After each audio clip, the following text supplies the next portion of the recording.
Walks on air, walks on air, walks on air. This is the 6th podcast recording of Chidubem, Okechukwu, and Akim-Maria, starring the topic of power. How are you doing, Walks? I'm doing good, Wokes. It's an evening in London. Traveling a little bit, thinking about our next podcast of power. What does power mean to me? When did I have power? When did I lose power? Funny. So let's start with a brief definition. What do you think power is? What's our punchline definition of power? From my perspective, I think that power is the ability for a person to carry out a series of actions for a defined result and to be justified in carrying out those actions. So essentially being legitimate in their authority and standing firm in that legitimacy. I think that's what power is in the true sense. What do you think, folks? It sounds like you're connecting power to legitimacy. And in that sense, that kind of gives it an ethical spin, as it were. Yeah, I think that's a good definition. I came across a definition on Google, which is power is the capacity or ability to direct or influence the behavior of others or the course of events. And an example I can think of in this situation is possibly going to tie to this Nigerian uh, entity that we're involved in, the ability to influence the outcome of the economy, the ability or the capacity to direct a group of people, Nigerian institutions, Nigerian citizens towards an objective or a goal. And currently, the result of recession, even though not a goal, is an example of what Nigerian power has been used to achieve. I know it sounds like a negative example, but objectively speaking, I think it is worth thinking about because if that's where power has been applied and recession is the result, we need to think about that and talk about that for a bit. What do you think, Wokes? Yeah, I think that if power has in any way created negative connotations or impact, then it has to be redefined and the method in which it's delivered has to be, just redefined as well. Because I think in general, with countries like Nigeria, what we find is that power tends to centralize, at the top, and essentially the people that are in control, people that exert that power, are people that are biased in using that power. So they don't actually achieve the results that are expected or the results that are desired by the masses. So by the larger group of people that are in need of those services. And I think that it comes down to different things. It shows in different ways, like economic recessions where the economy hasn't been regulated properly. So we have like budgets that are failing, we have currencies that are declining in terms of value, etc. And then we now go into the issue of seeking aid from the IMF and things like that. And if you don't even talk about economically, we can see the manifestation politically, socially. We can see how the wrong exertion of power starts to create social tensions between different groups of people and the way they relate with each other, even if they are from the same country. And their interests start to conflict. It feeds into other things like making decisions of the country, voting. Voting is a big one. Like not even people generally not even agreeing with the system of government and not even agreeing with the people that are candidates for government and still having to vote from a pool of people that you don't agree with. I think so many contentions arise in a country where the leaders are exerting their power wrongly and the system itself is not coordinated to ensure that power is legitimately exercised. So I think moving forward, there are many ways in which power can be defined, but I think the definition that I gave at the beginning is the sense of the true definition that we need to create a better country. But what do you think, Wilkes? I don't know. Would you say that your definition of power is influenced by the fact that you are a lawyer or an aspiring lawyer? I think it's influenced by not exactly that per se, but I think it's influenced by the fact that that is how I see developed countries exercising their systems of government. Let's put it that way. So I think, like, based on the ideal sense of a system of government, that is how it should be run. So it's not necessarily about being an aspiring lawyer. I think it's just generally about having knowledge of what things should be like by having other examples to draw from. And I think say for putting like a few examples out there, there are countries in the West, like England, for example, where you can see that there's a social system that works in terms of like there's a public law system that creates the authority in a way that powers are separated, but at the same time they are checked and balanced. There are different principles within the constitution that ensure that power is legitimately exercised and it is controlled, and at the same time it is effective. And I think these are just basic. These are very basic things that a country starts off at the beginning. It's not really something that you should be trying to do like many years after independence. It's usually something that you start your country with. Like you have a constitution, it's codified or it's not codified, whatever form the constitution takes. There are powers within the constitution. The powers are described on how they can be exerted. The principles underlying their exertions are set. The things like this come over time, and they are what build the character of a country. So I think just having examples to draw from in the classical sense are the things that draw me to this definition that I like so much, because I think that's how that's how it should be, and that's just the perfect example to use. Seeing how things should be. Interesting. I look at Africa as a continent, and then I look That is on the. Sorry. No, you said you look at Africa as a continent. I'm saying Africa is a continent. True. True. So I look at Africa as a continent, and then I look at Nigeria on a micro level, in the sense of how Nigerian power has been influenced by the African continent's power, and how Nigeria as a country has influenced power on the African continent. Previously, a lot of dictators were known to hold on to political power in Africa, and from this, I could sense that power must be incredibly addictive, and those that don't have it are not able to necessarily envision what it's like, and those that do have it don't want to let it go.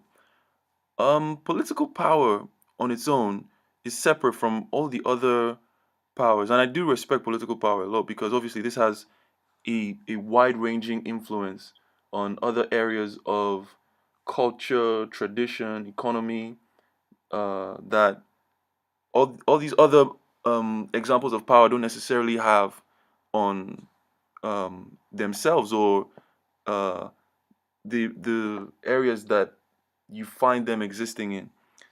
Um, Political power is very difficult to describe or to imagine for the layperson.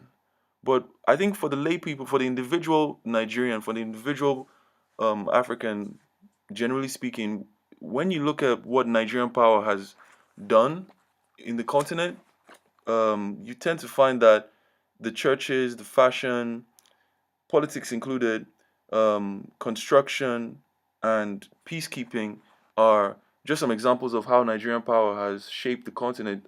Nigeria is seen as the big brother of Africa, and even though we haven't lived up to that title in recent times, Nigeria still has the potential power to make a lot of change in Africa. And the reason I'm mentioning Africa a lot in this is because the world views Africa as having such great potential and not achieving that potential in present day. And Nigeria is a very good example uh, of that association.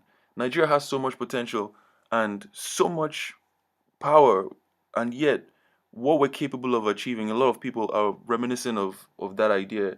A lot of the stories I've heard, some of my elders tell me is that, oh, Nigeria was so great. Nigeria can be so great, you know. However, we're not making that sacrifice to be great. You know, it's a very interesting um, position to find oneself in, to have all that potential and be underachieving. Some people would like, if we look to the West, America doesn't necessarily value underachievers. They kind of try and squeeze out every drop of potential that they have. Bringing it back to Nigeria, why is Nigeria not using their power in a way that benefits everyone? That's one of the questions that needs to be asked in terms of making progress in Nigeria. It's such a worrying topic, in a sense, lack of a better word at this point, to think about how we have all this potential, yet there's still things that stop us from exerting positive power. And I just wanted to out on some of the things that I researched that Nigeria does in the rest of Africa. So, for instance, is the kind of the research that I did that shows Nigerian influence, Nigerian power in other areas of Africa, such as in Zambia, Nigerian movies give a lot of the local movies a run for their money. In Kenya, writers such as Chinua Achebe, Wole Soyinka, and Elichi Amadi are well read and even held in high esteem because of their literary work. There's oil influence. The fact that Nigeria is one of the largest oil producers gives us uh, the opportunity to have an opinion in all these large trading conversations. There's our music influence as well, where a lot of Nigerian artists are loved across Africa and even in the West as well. Concerts are being attended to.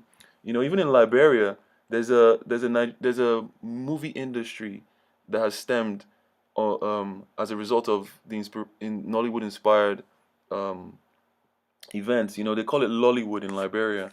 I think that's just incredible that Nigeria has such a positive influence. Nigerian peacekeeping missions in West Africa in the 90s, in the form of ECOMOG as well. There's an IBB bridge. IBB, one of Nigeria's dictators, is respected in West Africa that they've built a bridge and named it after him in Liberia. I think it's incredible that such positive things are stemming out of Nigeria. However, when we look internally, we still find ourselves with a lot of issues. There's still some positive things, like the entertainment industry is booming. A lot of the Nigerian entertainers are having a lot of influence. Uh, Having this discussion with politicians at this point, that I remember you sent me a link about on the couch. We were hearing some things going on there. I found that very interesting, and these are type of positive things that we need more of as Nigerians going forward. And these ideas, this is going to shape new Nigeria, new Africa, essentially. And that's a beautiful thing to even imagine, I think. Yeah, I think the beautiful thing to imagine as well. I think that definitely the vision to create a better continent, and within that continent, better countries, better run countries, is one that is very exciting, and I look forward to it. Also possible. Very possible. I think very possible with the right guidelines to achieve it. I think everything that needs to be achieved has to be broken down to the simplest thought, and then with all the guidelines needed to get there. So if we say we want to get a better political system of governments for a country like Nigeria, for example, then we have to break down what we mean by that, and then make each like bullet points of the steps to get there. I think the thing is saying you want to get to a certain point in a country and not actually knowing how to get there because you have the grand idea, but you're not disciplined enough to work through it simplistically, which is more likely the difficult part because how does one actually show the progression? How does one show the flow chart to get from point A to point B, from a less organized political system to a greater organized political system to an even greater one, to a perfect one? I think we're working on, I think as a country, that's probably the part we're struggling with, and one that we really need to work on. Yeah, power management is very important, especially if we're trying to achieve an objective. I mean, in the recent Nigerian election, when I say recent Nigerian election, the last Nigerian elections, the winner of the election defined his um, agenda very clearly: security, employment, and tackling any nefarious ideas that are going on in Nigeria. And the application of power to achieve these, one has to say they weren't that successful, and there is a reason for that. I don't know what that reason is personally. When I was asking about, um, you know, whether people had belief in this leader, a lot of people were divided. A lot of people didn't even give the man a chance, and um, the results are speaking for themselves at this point. But before the results even came out, people were saying negative things. Like in a lot of the environments I was involved in, they're talking about party divisions. They're talking about how it's impossible to get some of the things on the agenda done. I think that, in a sense, crippled some of the power, or sapped some of it anyway in terms of being able to achieve the results that were um, spoken about on the campaign trail. I think it's very disappointing in a sense to kind of realize that, as you mentioned, the system has to be redefined and revamped, for it to work. But if we as individuals, a majority of us are not giving those leaders a chance, how are they expected to deliver? Especially when we know that for something to be to have a higher probability of being delivered, all factors must be at the highest level of integrity, and some of those factors aren't even there in the first place. What chance does anybody have to exert that power in the right form? It's tough. So power, as we've seen in this podcast, is is one's what one is capable of achieving legitimately, as you added. And if those functions, if those tools that are meant to help us or help the leaders achieve this are rusty, broken, or not even working in the first instance, then you know there's we need to solve the input aspect of it, the tools, and also the output aspect of power. When we get that right, I think we'll make some progress. I think. Yeah. Yeah, it's tough, but we can get there. Strong belief. We definitely can. Mm-hmm. Yo, Wokes, that sounds like a successful podcast to me. What do you think? Yeah, I think it was successful, but I Mm-hmm. think we hit the relevant points that we need to make without going off track. And I think that with subsequent topics like the next one, which is on tribes, Mm-hmm. with a little hint of tribalism as well added to that topic, would draw more on the possible negative effects of negative political power. Yeah. Interesting. Would you say there are any positive effects of tribes in Nigeria, or should we save that Yeah. conversation for the next podcast? I think that's a good I think tease for the next one. it's a Positive good impacts. teaser. I think tribalism is already in itself in the English dictionary. It's a biased word. So it's not meant to be a positive word. It's a word that already has a tint of it's one sided. So just as it's any ism, So it's like tribalism is already on its own favoring one tribe over the other, like a sense of superiority of a certain tribe, or an ideal where people favor tribes over another in general. So I think it is never a good thing. But I think what it stems from is what I'm even more concerned about in terms of tribalism stems from a system that enables it to actually thrive, in the sense that a country shouldn't even divide itself into tribes as one country. It's like we are all citizens of the same country. We share something even more powerful. So the fact that we're trying to divide ourselves and identify in terms of tribes, exclusively, more so than even identify as citizens of the same country, is also necessary. And I think it comes from the system that is already a divided system that enables that division to continue. Interesting. Even on the micro level as well, yeah. That's one for the next podcast, Wokes. So Yeah. good though. If you like this podcast, please click the like button. If you loved it, subscribe. There's a bell button on the side of your subscription. If you tick that, you get notifications of this wonderful and exciting Wokes on Air podcast. We love our listeners and we love their comments. So if you feel you have anything to contribute Please or say comment towards this podcast, please do comment, and we'll definitely work on responding. We're like that. We love you guys. Yeah, we did respond to a comment on one of our first podcasts, which was very nice. Yeah. We look forward to more of those. Mr. Onyekachi. As honest as they can be. Of course. All honesty, all factual. We love you, listeners. Tune in next time for Wokes on Air. It's a bye from me. Bye. And speak to you soon. It was Michael Jackson's birthday last week. Yeah. Respect. Long live the king. Long live the king.